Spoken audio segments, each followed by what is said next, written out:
All right, time to start painting something in Krita. I had this image of a baby dragon that I painted open in the last section on filters. Let's paint something like that, a little different than what we did in Photoshop.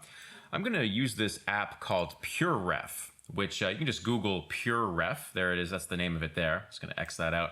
Essentially, this is a cool program to just dock your reference. So I can just drag the baby dragon image in. I could rotate it around or scale it. Right-clicking will move the entire window around. Of course, I can resize this too. Middle clicking will move the image on the canvas. And you can have multiple images collaged inside this PureRef window. It's really great. I'm just gonna throw it over here.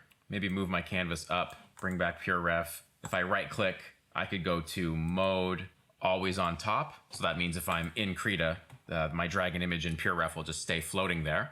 And okay, so this is just a raw opening of Krita. Oh, and I should just show you my new canvas. It's the same as Photoshop, File, New. And I just accepted Krita's default, which is 1600 width by 1200 height. When you're painting for the internet, which I am right now, this is a totally fine size. The PPI resolution doesn't even matter when you're painting only for the internet. I have another class, my class on illustrating children's books, that goes into pretty good detail on setting things up for a printer. But because this class is getting started with digital painting, I don't even want you guys to think about print too much. At least not yet. Our job here is to get our feet wet with the software. So then I just hit create and I had my canvas. And then once I had my canvas, I actually cropped it to the dimensions you see here. And I want to take a quick aside for a moment. While I was recording this demo, something just maddening happened. I was putting a brushstroke down and I couldn't draw. I'm moving my tablet a lot right now, but it's only drawing these weird strokes. And I'm like, what is happening? Is something wrong with my tablet? And I honestly had to do some research to figure out what was going on. I'd never encountered this before in Krita. It turns out in the tool options bar, which I have at the bottom here, if you don't have this bar, you can right click and make sure it's on up here, tool options. This button called delay is checked on. And when I hover, it says delay the brushstroke to make the line smoother. Well, check that off, folks. Also, when you're done with that, go up to the top where it says brush smoothing set to stabilizer, open that up and say none. And now your brush will act exactly as you expect it to, with virtually no lag at all. Okay, so starting to rough in the head of the dragon, just blocking in some basic forms here, starting with kind of the perspective of the head is what I like to go with. You can see me drawing little cross contours to understand the form of the head, cross contours being lines that go around the form. The body is basically this sausage-like shape, so I'm thinking about volumes of cylinders and sort of a squishy hot dog / sausage thing. To make it look cute, I like to overlap or come very close to overlapping the arm and hand with the face. I have a little daughter, and I knew this before I had my daughter, but babies often achieve cuteness by touching their faces, and their little arms can barely reach the tops of their heads, but they try, and it's just there's something about that that's cute. Think of a little cat licking her paw and giving her face a bath. There's something inherently cute about that. So this relationship right here with the hand reaching the face is one of those areas to achieve cuteness. Same with, of course, big features like big nose, big eyes, floppy ears. These are things to look for. If you just study, cute characters throughout time, like Mickey Mouse being one of the OGs of it. Think, more modern, think like Lilo and Stitch. How do those characters look cute? They all have very similar traits. You can look at another good one is the triangle relationship between the eyes and the nose. If you look at the triangle relationship of a little kitty cat, like a kitten, they have apparently what I've read somewhere is that is the ideal triangle relationship to achieve optimal cuteness. And of course, human babies have it too, a very similar triangle. I'm not sure why nature programmed cats as being the optimal cuteness, although it just fits somehow. Okay, the tail is also very cylindrical, and let's get that rhythm, the tail kind of flowing in with the body. This is all very sketchy. I'm going to be painting right over this. I could clean this line drawing up, but I think what I'll do. Okay, he's got these spikies there. I think what I'll do with this is I'll just put brushstrokes right on top of this, on the same layer even. Let's see how that works. If you can't tell by now, I am a big fan of painting on one layer, or as few layers as possible. It just gets me into the least amount of trouble. With digital software, as cool as those layers are, I really enjoyed going through the layers chapter here with you guys and showing you all the fun stuff you can achieve with layers. At the end of the day, I kind of opt out of it most of the time. Of course, being an illustrator myself, when I work for clients, I have to use features like that all the time because you're going to get tons of revisions and layers make that easier. One thing, I've elongated his body too much. So here's where selections can come in. I'll just grab a freehand selection, just grab this and grab the move tool, which is right here, and just kind of bring this in. That's another thing about cuteness. Squish things together. Nothing will destroy cuteness like elongating a form. And then I'm so used to Photoshop's deselect, which is Control D in Photoshop. Here in Krita, it's Control Shift A. So I often forget that and I go up to deselect. I do use Photoshop much more than I use Krita, just because that's what I use for my professional day-to-day job. But every now and then when I feel like sketching, sometimes I'll just fire up Krita just for a different feel. You can achieve the exact same look. It's just, how the software works and what you prefer. I'm gonna grab this multi-thick pencil here and block in a bit of the shadow, just so I have an idea of the perspective. It's kind of like he's on a floor sort of sitting this way. In fact, sometimes it helps to have little perspective guides in there. Okay, I'm not going to bother. Well, if he's spitting fire, I might have indications of that here, but I'm more interested in just getting to the point of this demo, which is painting this dragon dude, little baby dragon, and we are ready to go. Okay, I'll unlock the background layer, click on the background. I'm just going to go to the All button here and just grab myself a bit of an airbrush, something like that, and let's get just something in the background. This airbrush has a bit of noise on it, and that's interesting.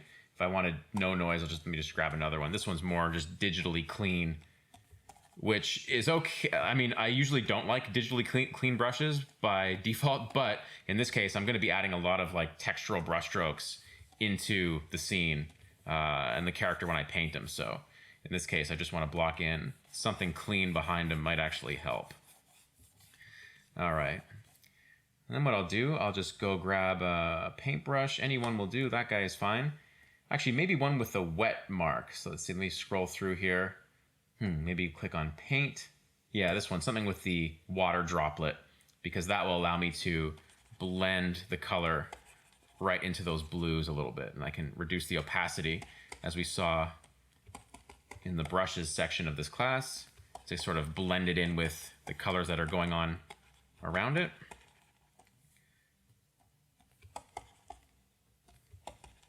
Get some yellows for the belly and just sort of kind of block in this overall color grad. Grad means gradation. A lot of lingo in the digital painting world. I think what I want to do now is establish a shadow pattern, because right now everything's looking pretty flat. Like the drawing is dimensional, but as I paint this, it's very flat. Like if I hid the drawing layer, there's basically nothing there. So what I'll do is I will make a new layer.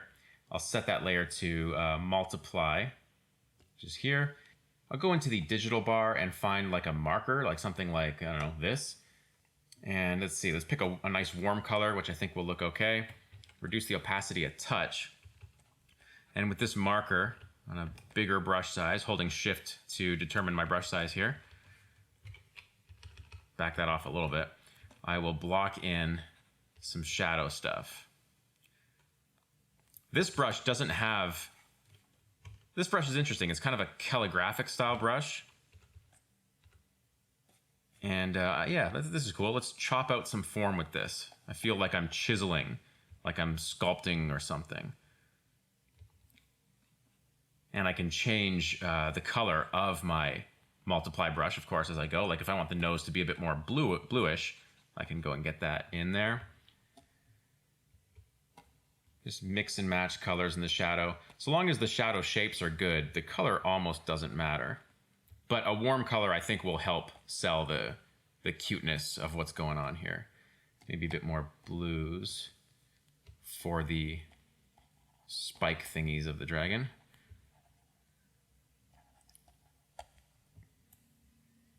All right. Once I'm happy with this, I'm going to flatten everything. I'll just right click on a layer and just say flatten image. Now I still have that same marker selected, but it's no longer on multiply mode because that was the layer on multiply, right? This brush, as you can see here, is just on normal mode. So with that selected, I can go in and like find the whites of the eyes, which I hadn't looked at until now. Get those blocked in. You notice I kind of embrace the idea of being imperfect with each step of the process. I'm not too worried about achieving exactly the final look. I will work toward the final look. This is something this is a personal preference thing, but if you are always in search of the final brushstroke, probably you're never actually going to hit it and your work will look stiff, because the reality is you don't know what the final brushstroke, the final look should be until you build yourself there. It takes unless you're like Kim Jong-gi or something, who I swear has a computer chip in his brain, you don't know what the final look should be. Most of us don't. You have to get there iteratively with stages. And so what I try and do is embrace a kind of imperfection as I work. And that imperfection actually ends up becoming part of the look. Although what I do if you just saw my Photoshop demo, which I recorded before this one, you saw me, start rough and just refine it. And that's always what I do even with tight artwork. This image is loose. It's more sketchy than tightly finished. I mean, it's finished, but in a sketchy style. But even when I do more tight work, I still start very loose and allow the process to determine, what I'm seeing and how things should be. I'm gonna change my brush to a pencil. Let me go grab a sketch. Just grab this, a very thin pencil, something like that. It's almost like a thin brush, actually. And actually, that's not the right one. Let's go here. Okay, that's good. And I want to just get some lines in here. I'm noticing my original design has just some lines that have been overlaid and left in. I could do this on a layer, but I don't want these lines to be sacred or anything. Like, I want to still be able to paint over them. These are just almost a stage in the process where I am refining the drawing. So here I'm finding the little claws and tightening up some of the shapes. Let's get the eye a little bit more resolved. If he's looking, I got to figure out where he's looking. He's going to be looking in a slightly different spot in my original image. Actually, you know what? No, I'm going to go back to my original, sample this stuff, go back to the original. Another thing that helps cute is one eye, like the far eye. If he's looking up close, the far eye gets cut off a little bit by perspective, like the perspective of the head sort of cuts off the iris, like in perspective, I mean. And that's cute, I think. So I'm going to go with something like that. He's going to have little eyes. As you can see, I'm constantly going back to this color picker. Whoops, didn't mean to do that. Let's drag it back out. Oh, now I have to resize it. This is one thing I wish Krita was smart enough to just, obviously I didn't mean to do that. Okay, or if I did mean to do it, I don't want it to be stretched across my entire screen. Krita, okay. But hey, maybe that's actually useful for other things, I don't know. It must be hard to be an interface designer because you have no idea the tastes of other people and how varied tastes can be. What one person loves in a software, another person hates, and that just must be a maddening prospect if you are a software designer. So respect to those people. Okay, Procreate has a liquefy function. If I push Control-T to access the transform tool and I right click, I can say liquefy. And this acts the same as it does in Photoshop. I can pull and push things around. I want to just more squish. I want more squish in this guy. So let's just drag things around, elongate that triangle for the head, get a little bit more of an angle on the head maybe just by pushing and pulling things around. This is better. I can hold shift and resize my brush, same as always. Just maybe a bit less girth on the tail and a bit more arc in the back. All right, that's better. When I'm done, I can just push enter and I'm back to painting mode. Get my brush tool back out. Now let's get a brush here, this maybe pastel brush thing. I'm holding control to sample a lot. You always see basically two things. I'll hop to my color picker or I will sample something already on the canvas. Sometimes I like to reduce opacity just by default. Just so I tend to have a heavy hand as I work on my tablet. So to prevent myself from always putting down really hard strokes, I will reduce the opacity. I want to change this brush to multiply, which in Photoshop is somewhere up here. In Krita, it's down here, and I always get tripped up by that. So let's see, there we go. Get more of a shadow out of some of this stuff.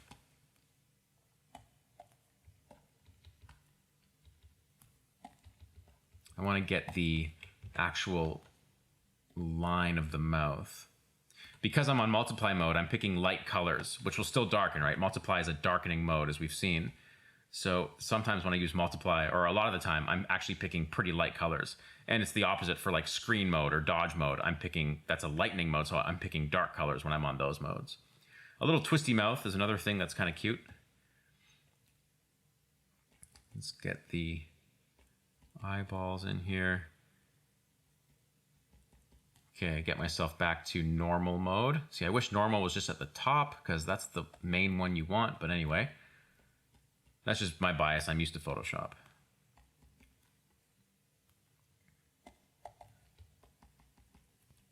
And I'm afraid that watching someone paint in real time is maybe not all that exhilarating. Most of the time with my demos, I speed them up a little bit. But in this one, because I imagine a lot of my audience for this class are people new to digital painting, I didn't want to add any confusion. If you know digital painting, you can watch an artist work sped up and know what they're doing. But if you don't, then watching someone work sped up is like the opposite of helpful.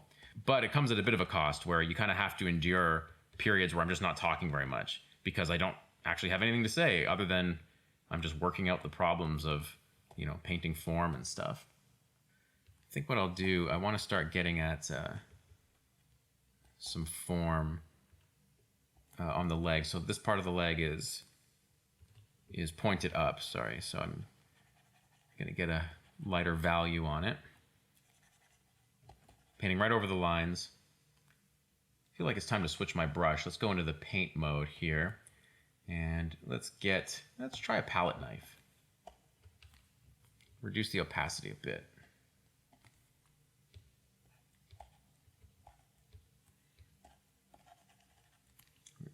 Reduce the opacity even more, just to get more blending out of this palette knife, something like this. On a smudgy brush here, it's gonna work at that background and just disrupt some of that flatness or that digital sameness that came in with my airbrush. And this is really where you can start departing from that digital look, if you want, which is often something that I look to do.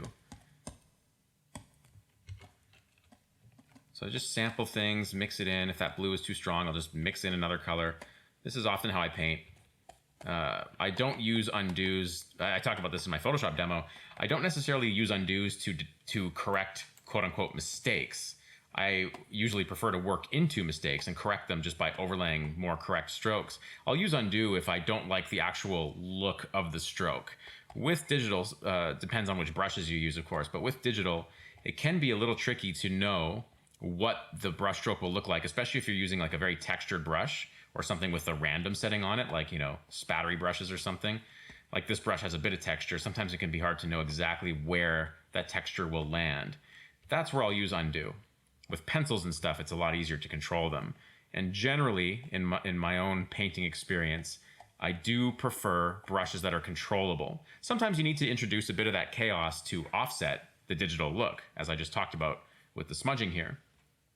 But other times, or most of the time, in my opinion, or in my experience, for me personally, you want brushes that are pretty controllable, because that is where you're going to get the most control over your marks. And when you have control, that is when you can put forth your best drawing.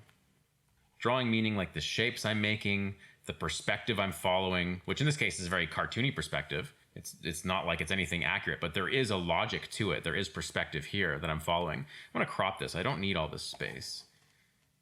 Something like this is going to be way better. Let's bring this even in. Give the dragon a bit more room on the right. There we go. Just hug him a little bit more with the frame. That's such a nice thing about digital, the ability to just crop on the fly. I use that a lot. Okay, so here's a bit of a texture brush. Let's use it to, again, offset this background a little bit. Not too much though. That's the other thing about digital texture. It's very repetitive, right? So if you use it a lot, the audience will detect the repetition. And when the audience detects repetition in anything, in any art form, like music, for example, when you detect something repetitive, you can then anticipate it, and part of your brain is always going to be on that anticipation of it. And while you can use that to your advantage, most of the time it makes your art fall flat. So the second, like with a texture brush, I feel like the audience can detect that I'm using that brush over and over, I will instinctively get away from it. I'll also use other brushes, like in this case, I switched to this palette knife brush. I'll use it to kind of augment the texture by smearing over it and stuff like that. It's a great way of adding a freshness to your work. Like I talked about in the brushes section, right? Start with something repetitive and then smear it around. And that's a good way to do it. Let's see, let's get a different brush just for fun. And there's a bit of a, actually let's switch it over to multiply. Or just for fun, let's do a different one like overlay. Overlay will go both lighter and darker. Like I can go lighter if I'm on a light color, or I can go darker on a dark color. And it kind of straddles both multiply mode and screen mode, but it has its own character, overlay mode does. So, you know, when you're playing around with it, just try and take stock of, you know, how it adds. Like overlay, I find, can add a lot of saturation to your work, and that can be good or it can not be good depending on what you're going for. In this case, a bit of saturation is okay. So I need to get, it's, the light in this picture is interesting. I don't even know what I was thinking when I painted it. It's almost like I'm favoring light coming from like extremely to the side. It's like the light, the side of the dragon is lighter than the top. It makes for a difficult bit of painting. I gave myself that challenge when I painted this. Doesn't quite make sense, but I think it's visually appealing just the same. I'm going to zoom in here just a little bit for a small period of time and try and work on some of the little claws. I've hidden my Pure Ref window just off to the side. It's actually on my other screen right now. I'll bring it back in though. And let's, I just didn't want it in the way of my painting. Let's just get some of these claws in. Again, spacebar will move the canvas around. The teeth, this is where I can just dial in some of these small shapes. I'm a big fan of offsetting hard lines. So the mouth is not going to be just one consistent hard line all the way through. It's going to play with different colors and values and stuff like that. What's this calligraphy brush? I'm trying to find interesting brushes. This one has a lot of color variety and weird stuff on it. I think that's pretty cool.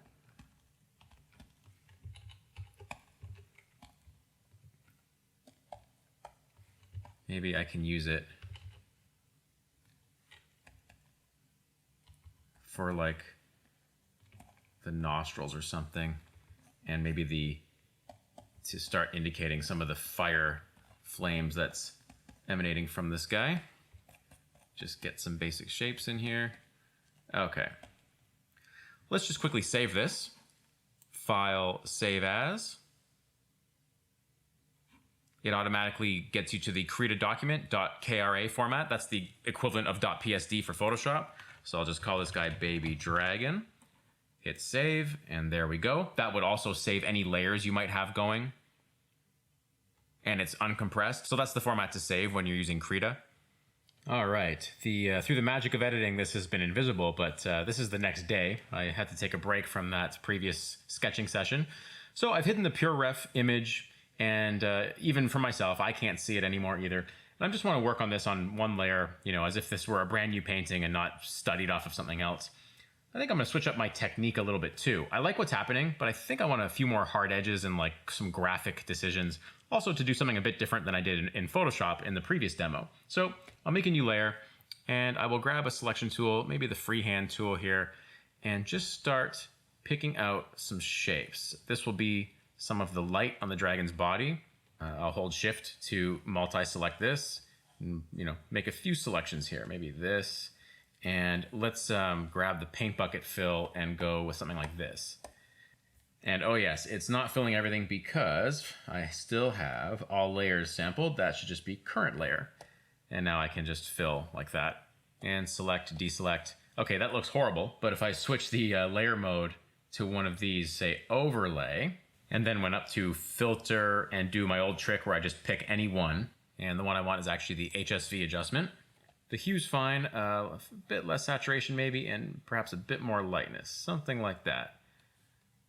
Okay, on the same layer, I'll pick a different color, and maybe I'll switch over to the polygonal lasso, which allows me to click the mouse on each point rather than drawing it freehand. It's a bit more controllable. Hitting enter to close the shape, and I picked a different color, and again, I'll get the fill bucket tool and fill that in.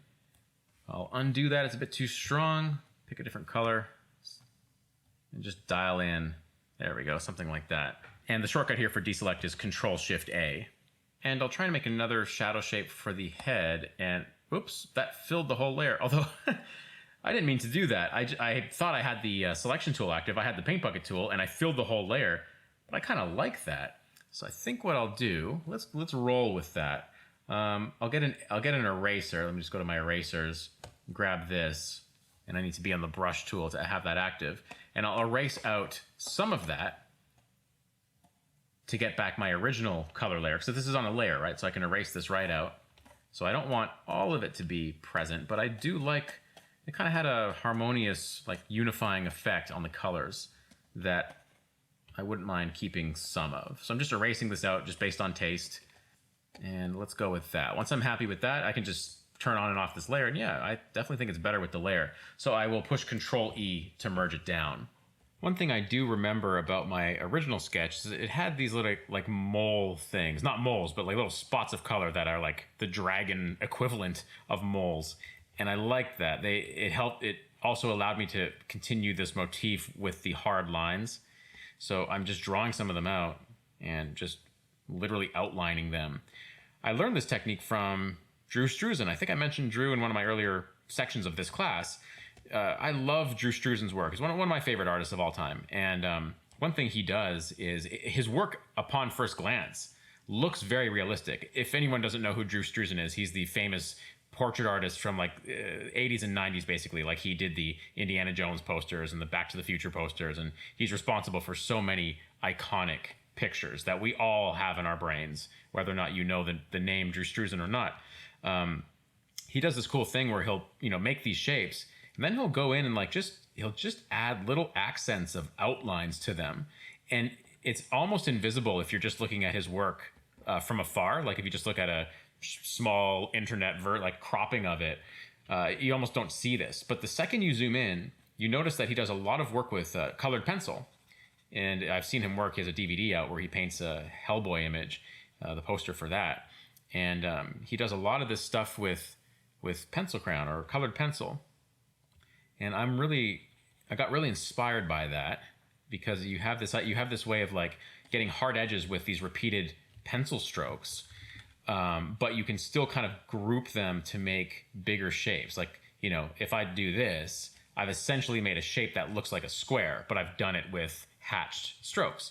This is nothing Drew Struzan invented, but what's cool about him is he's one of the first artists I've seen who really successfully ties that technique in with also the idea of painting. So it's like he's painting with a pencil, or colored pencil in his case. He also uses like acrylic paint and airbrush as well, but a lot of his stuff is done over, like, see this tail? It's kind of got a blocked in sort of soft look that I did with the airbrush, or a very soft brush. Drew Struzan would start with something like that and then kind of carve into it with a pencil, or a colored pencil, I should say. So that is really what I'm doing here. This brush has a bit of, almost a bit of blending to it. This is a pencil brush, but it's kind of a marker, like felt tip pen, which has a bit of wetness to it. It's this brush up here. It's not a pencil brush. It's like a felt tip marker style brush. So this is almost a hybrid, you might say, between a paintbrush and a pencil. And remember, like, let's say you like a pencil brush, there's nothing stopping you from just holding the square bracket key and making it bigger. and instantly you have like a bigger version of a pencil, like a super thick pencil that you could never actually get in reality. It's one of the nice things about digital. You have all the brushes in the world at your fingertips, infinite amounts of sizes, styles, pencils, pens. We're really spoiled with digital media. Of course, the caveat is none of it is actually real. And, it is a big challenge for those of us who are trying to get into digital from the world of traditional. We're just so used to the tactile response of traditional media. And suddenly in digital, for those of us, again, who are coming from the world of traditional, it'll feel like that's been stripped away from you. And probably you'll rebel against it at first. This is all from my own experience. But trust me, give it a bit and you will find other little hidden joys that it has that traditional media doesn't have. I don't think any one is wholesale better than the other, but they are different and they have the pros and cons, just like anything else. And what's this multicolored one? Oh yeah, it's that calligraphy brush. I think I'll go to the, I like this rake style smudge tool thing. So my fingers are glued to the square bracket keys, so you can hear me clicking them. I could my fingers are always there. My middle finger is on the left square bracket. My index finger of my left hand is on the right square bracket key. So at any time, I can change my brush size. So I almost never change it up here. I'm always changing it with my fingers. Or you can hold Shift and do it this way in Krita. I'm used to Photoshop where you can't do that, so I'm just still at the square bracket keys. But the nice thing about the square bracket keys is Shift is right there. So, I could easily just move my index finger down and hit the Shift key. And yeah, so I'm at the point in this sketch where I feel like I'm refining it. Let's hit the side of the dragon's head with more light. Because if the light is coming from the side, it would have to be lighter here. Although it's hard to paint with this tool. This is more of a smudgy tool. So I think I'll have to get out of here, maybe get a paintbrush, something like this. Or you know what, I'm gonna go into the paint section here and get one with the teardrop shape or the drop shape, which means it has like a blending aspect to it, like a wet into wet sort of thing. Drop the opacity as I usually do. And there we go, now I can get some light on this guy's head.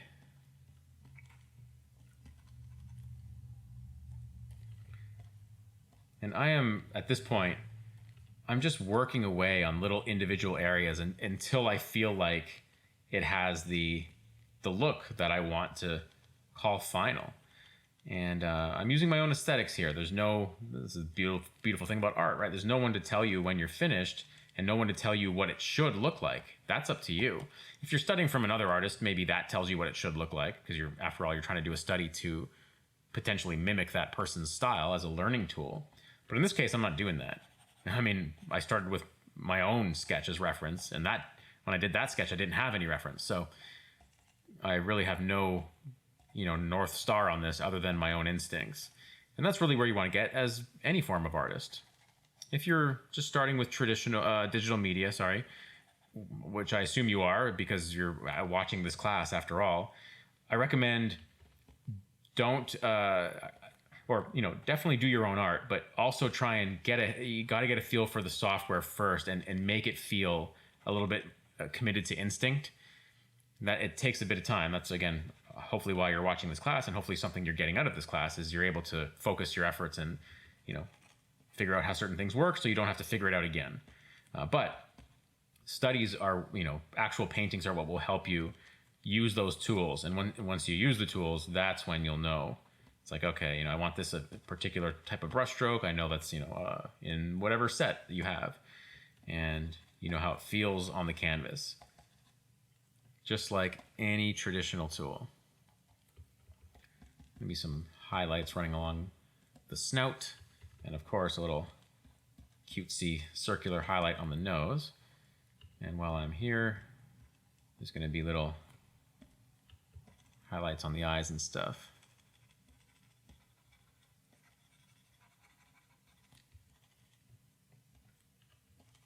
This eye I want to be more in shadow.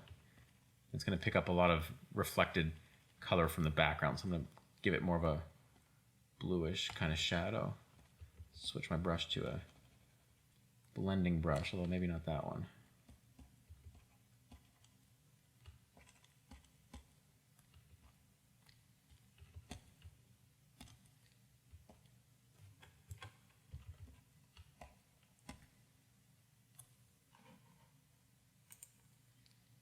This brush here is pretty interesting. It's kind of got like a sort of almost a random watercolor textural look to it.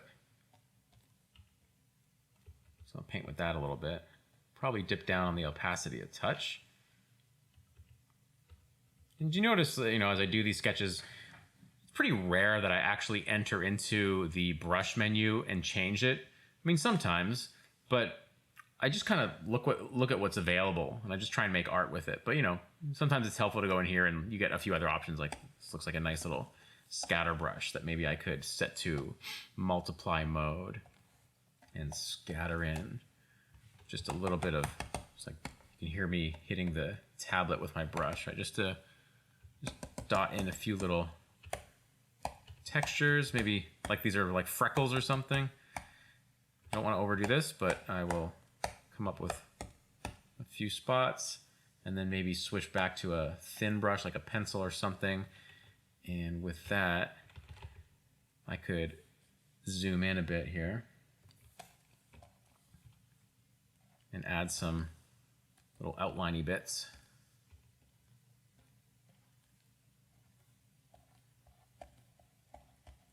So even though this is a sketch, you know, I'm still zooming in, adjusting little things, making sure each one of these scales has its own bit of light. And the only difference between this and something, you know, fully rendered and realistic is just probably the amount of, well, for sure the amount of time you'll spend, and also just how faithful you want to be to each shape. I'm letting this be loose, you know, each shape is not fully enclosed or, you know, anything like that. I'm using a lot of soft edges, and that will determine a, you know, precipitate a certain look. And obviously I'm talking about style here. This class is not about style, but I have other classes where I talk about my particular choice of style a little bit more, like the looseness and painterliness, as well as some of my videos on other platforms like YouTube. But what I'm trying to do here is I'm still trying to make good shapes. Like I want the light shape on the top of this head to be pretty identifiable as kind of a rectangle shape, like that's a light shape. But you know, there can be different colors in it. As long as the value is correct and as long as it's kind of recognizable, it's kind of like that hatching thing I just talked about, where it's the illusion is that it's a shape, but in reality it's very broken. But the eye will, you know, our eye wants things to work. Our eye wants to categorize things. And I know that, you know, our eye will turn that into a shape.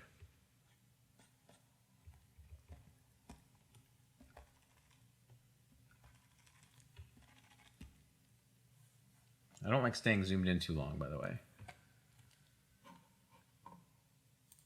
And this is probably where I'll go to like image, mirror image horizontally and work on it this way for a bit. When I mirror it, I can really see the tilt of the head, which I like, but I almost didn't see it before. I got so used to it. I don't want to spend too much time on the fire, but you know, if I did, I would just start scribbling. It seems like this image is becoming a very sort of scribbly centric picture, which is no doubt inspired by my original, which was also very scribbly. Again, scribbly, but hopefully still making clear shapes. So with this, I could indicate maybe some of the fire. Fire is like more orange toward the outside, and it even gets into some reds. If you look at like a candle flame or a campfire, there are differences in hue and saturation as it moves away from the central part, which is very white. It's burning white hot. And if this dragon is spitting fire, then we should have some of those fire lines emanating from his nose. And just for fun, let's put a few shapes, like he's almost like he's sneezed, or it's like how a baby spits up or something. It just kind of comes out. Adds to the babiness of this character. I'm enjoying this brush. What brush is this? This one here? There's something about its feel that jives with me right now. So I'm going to stay on it for a bit. Although maybe a bit less opacity. It's a bit strong. If you're using a tablet, which I hope you are, you can adjust your overall tablet's pressure in your tablet properties. I'm using the Wacom tablet, so what I would do, I would click here and I just push spacebar and search for Wacom, or is it Wacom? I'm not even sure. And then here, you could set your pressure right here in the pen section. Like if you have a soft touch, it'll hit maximum very quickly, or if you have a firmer touch, it'll take more pressure to hit maximum. You can do this in each individual software package as well, although I like to do it globally here so it affects everything, and then just hit X when you're done. Your tablet will have a similar feature. One thing I'll do here is duplicate the layer and go up to Filter, Adjust, and let's just say Color Balance. And in this Color Balance window, I can drag a color, and this is the shadows, I can drag the cyan right to remove it, and say I take the yellow, drag it left to add it. So I'm adding some warmth in the shadows. Kind of do the same thing in the mids. And then the highlights, maybe I'll add some cyan and take away some yellow. And then make sure preserve luminosity is on. It'll keep your values intact. And then instead of hitting OK, I'll say the create filter mask thing, which I showed in a previous chapter. And then I'll take that and invert it. In this case, I'll just grab the paint bucket tool and fill it with black, which is the same thing as inverting it, right? So black means nothing will show through of this layer that I've just applied the filter to. And then I'll just grab a brush, switch to white, back to the brush tool, and just paint in where I want those changes. And I don't actually know where I want those changes. I'm just kind of making brush strokes and undoing. I don't want it there. Like I didn't want it right there, so I'll undo it. And I'm just kind of, auditing this process and seeing what each little place does. This is a good way to keep your colors fresh, is again, put something on a new layer, put an effect on that new layer, and work into it, and just, not randomly, but without too much care, see if you can find a little interesting pattern where you're revealing that effect. And again, I'm not basing this judgment on any kind of criteria other than, does it look good to me immediately? Am I like, oh, that's cool, or am I not like that? Maybe some of this here. Okay. And then, once I'm done with that, I can just right click and say flatten image, and that commits everything. Let's go up here and grab an airbrush, which are in the digital section. Just looking for a soft airbrush, something like that. And I'll set it to multiply mode. I just kind of want the top of the image to be a bit darker. I'll reduce the opacity here. This will effectively vignette the image and bring your focus down to where the dragon is, where there's more contrast. And even a little bit of vignetting around the ground here is good. And while I'm here, I'm going to get some more aggressive darks for some ambient occlusion in the shadows. Now, don't want to get too technical here, but ambient occlusion is where the shadows are the darkest. It's where the reflected light does not get into the shadows. So right below where the head is almost making contact with the ground, you get some darkening there. That's called ambient occlusion. I have a whole video on YouTube about ambient occlusion if you want a little free lecture on it. All right, this is good. And then, I still have my multiply brush out. I can change its color a bit, just, work on some of these shadows. This eye can go a bit darker because it's in shadow. The nose can possibly go a bit darker in shadow here.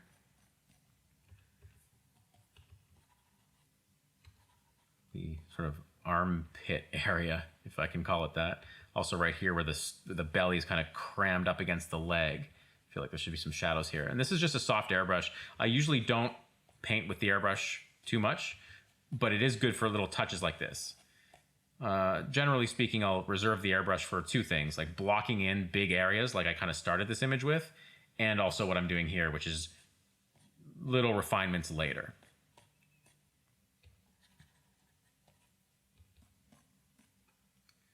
Okay, at this point, I think I want to click away from the airbrush, so let's see if I can just find a paintbrush up here. You know what, I haven't been using this brush window that much.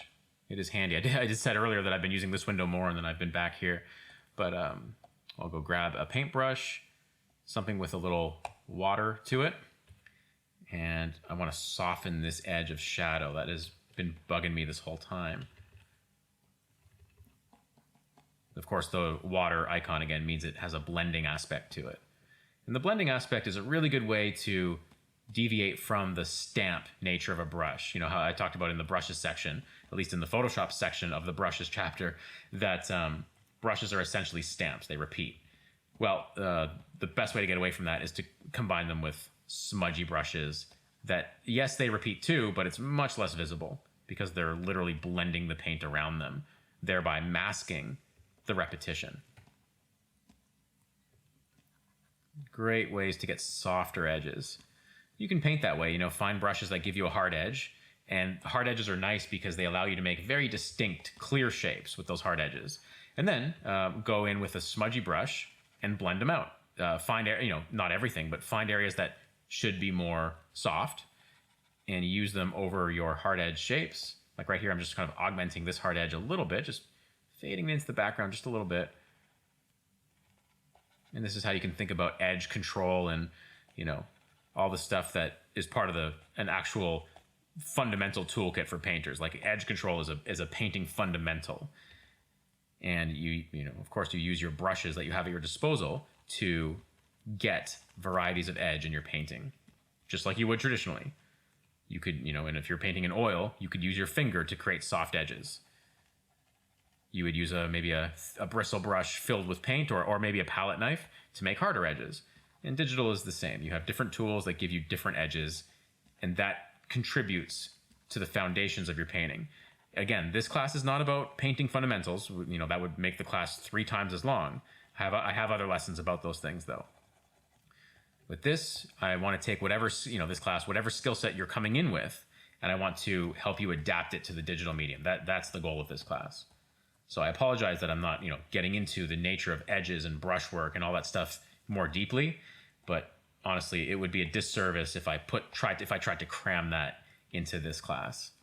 But hopefully, for those of you who do know, about edge control, stuff like that, hopefully you can watch me work here and see how I'm going about it, or, you know, have some insight at least into ways you might want to go about it. The sketch is almost done, though. I feel like I'm refining the mark making here. I'm no longer really drawing the image because I think the drawing is done. I like how it's shaped up.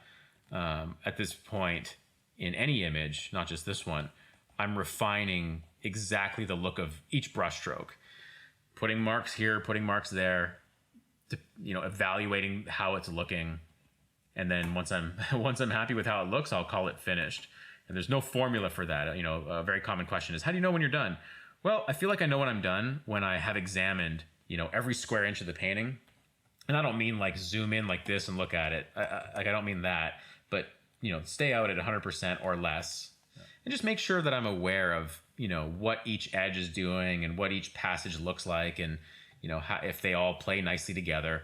And if I'm aware of every bit of that, that's when an image can be done, even on a sketchy level.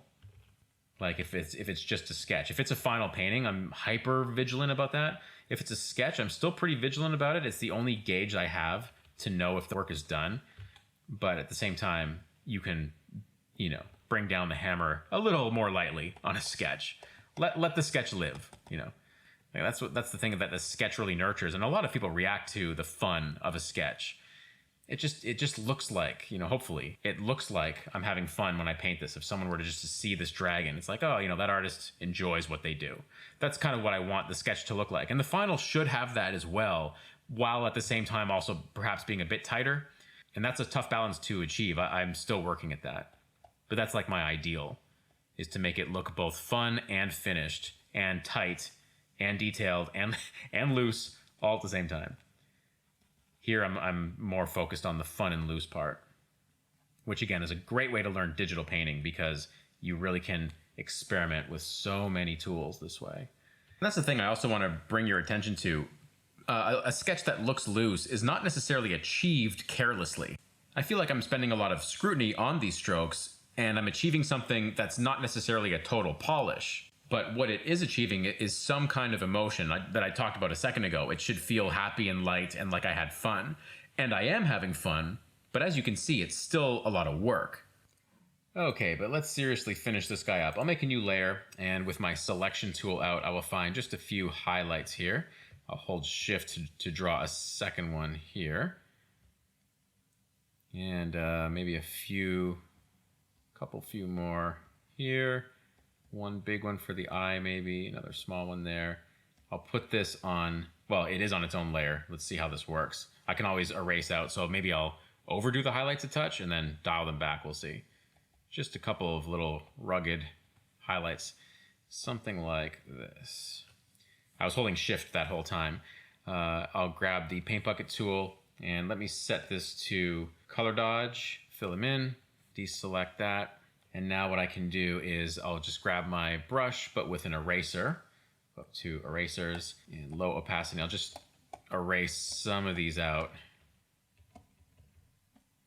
And that's good. I will Control E, merge that layer down, go grab a brush with a eyedropper, or the wet edges thingy, and just merge some of these highlights in, like just soften their edges a bit, because it looks a little bit digitally hard-edged, which would be okay for certain styles, but this is a very painterly style.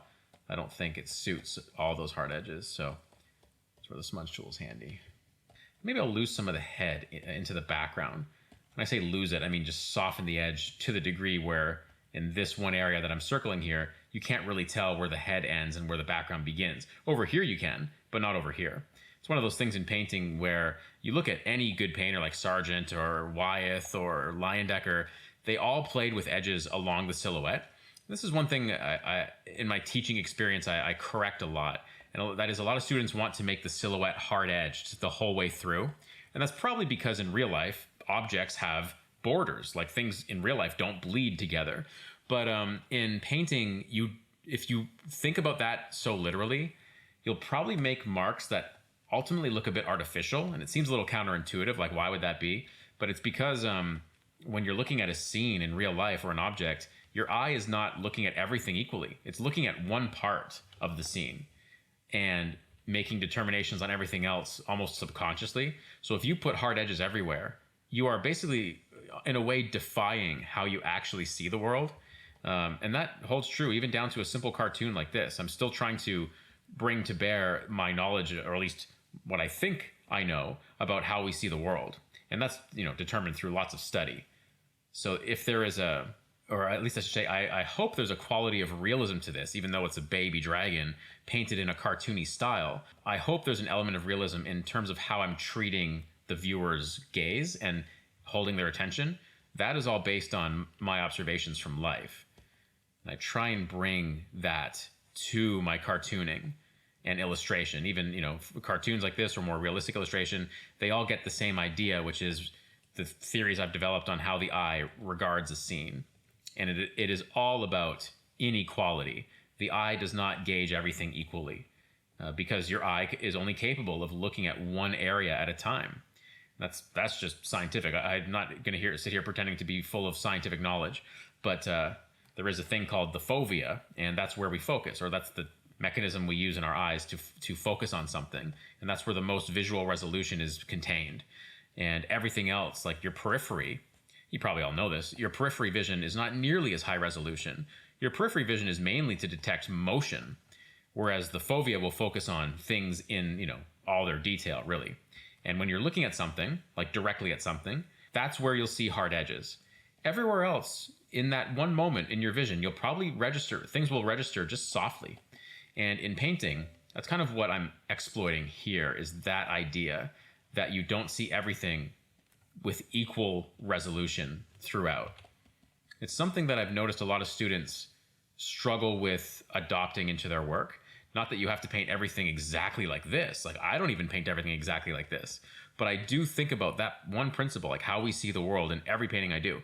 And it's informed by my studies from life. I study from life a lot. I used to go so far as to have quotas for myself, where I'd have to be like, do 3 sketches a day from life. Little paintings of outdoor scenes. I literally have paintings of garbage cans on the curb because that qualifies as an outdoor study. I don't give myself quotas anymore. I was going to say Kritas. I don't give myself quotas anymore, but I do, remember all those hundreds and literally thousands of studies I've done, and those all make their way into these paintings. Anyway, pretty sure I've blathered on enough. Let me just try one more thing. I'm going to go into filter, just pick a random one. Whoa, don't want that. But I'm going to go into my thing here and just go to sharpen. Is it artistic or is it adjust? I can never remember. Oh, it's in enhance. And I'll go to just sharpen. I'll create a filter mask. And then as always on that filter mask, I will fill it with black. So the sharpen, no sharpening happens. Go to the brush, raise my brush size a lot, drop the opacity a little bit, and just paint white into the areas where I want some sharpening. And I think I want that sharpening to happen mostly around the face area, some of the teeth and claws. Maybe this fire thing could be really, really nicely in focus. Not that everything else is out of focus, but this just adds a bit of a hyper sense of sharp focus to it, almost artificially so, which is why I'm very careful not to overdo it. I think something like that. Let's see if I turn that off and on. Yeah, it's barely doing anything, but what it's doing I like. So what I can do here is just right click on the layer and just say flatten image, and that will collapse everything down back to just one layer. Okay, as one final touch, let's see if we can get like that fire looking like it's illuminating the local area. I'll make a new layer and I'll set it to soft light, which I think would work well here. I haven't shown soft light before. It's a soft kind of effect. You'll see what it does. I'm going to go to the gradient tool, which as you recall is set to radial mode here. And let's pick a nice fiery, warm, bright color like that and drag it out pretty generously. And that is interesting. And maybe what I'll do is I'll do this again.